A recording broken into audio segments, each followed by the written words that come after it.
والصلاة والسلام على رسول الله. رسالة إلى عناصر داعش من قلب الباب، من وسط الباب، نقول لكم إن من ضحك عليكم بباقية وتتمدد الآن صارت زائلة وتتبدد بعون الله تعالى. من ضحك عليكم من أولئك المجاهيل عملاء الغرب والشرق والشمال والجنوب، يا من ضحك عليكم، ها هي تتبدد هذه الدولة بإذن الله تعالى حتى لا يبقى لها وجود على أرض الشام. أنقذوا أنفسكم، أنقذوا دينكم، اخرجوا من هؤلاء الفجرة، اخرجوا من هؤلاء الزنادقة، فإن النبي صلى الله عليه وسلم وعدنا منذ مئات السنين أن قرن الخوارج مقطوع بعون الله تعالى.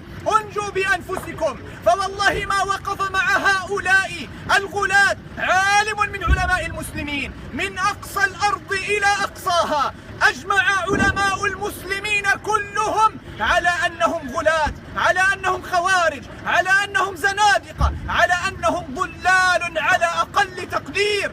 يا عناصر الدولة انجوا بأنفسكم، لا تسلموا أرواحكم لمجاهيل. لمن تعطون أرواحكم؟ لأبي جليبيب الليبي أم لأبي شأس الأفغاني أم لأبي مجهول العراقي؟ انجوا بأنفسكم وبدينكم، فوالله إن هذه الدولة دولة خوارج زائلة بعون الله تعالى. كما ديس عليها في أرض الباب سيداس عليها على أرض سورية جمعاء بإذن الله تعالى، حتى ترتفع راية العدل، حتى ترتفع راية الحرية، حتى ترتفع راية الإسلام عالية على أرض الشام بإذن الله تعالى.